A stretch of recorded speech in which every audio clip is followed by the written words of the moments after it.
Singapore में इम्तिहानात से कबल एक स्कूल के प्रिंसिपल ने बच्चों के वालिदैन को ख़त भेजा, जिसका मज़मून कुछ यूँ था।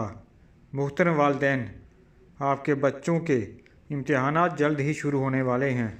मैं जानता हूँ आप सब लोग इस चीज़ को लेकर बहुत बेचैन हैं कि आपका बच्चा इम्तिहानात में अच्छी कारकर्दगी दिखाए, लेकिन याद रखिए, ये बच्चे जो इम्तिहानात देने लगे हैं, इनमें मुस्तकबिल के आर्टिस्ट भी बैठे हैं जिन्हें रियाजी समझने की ज़रूरत नहीं है। इसमें बड़ी बड़ी कंपनियों के तर्जमान भी होंगे जिन्हें इंग्लिश, अदब और हिस्ट्री समझने की ज़रूरत नहीं।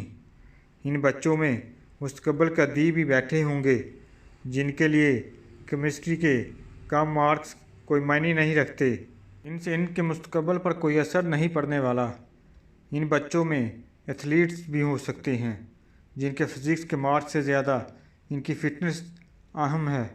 लिहाजा अगर आपका बच्चा ज़्यादा मार्क्स लाता है तो बहुत खूब, लेकिन अगर वो ज़्यादा मार्क्स नहीं ला सका तो खुदारा उसकी खुद एतमादी और उसकी अज़मत इस बच्चे से ना छीन लीजिएगा।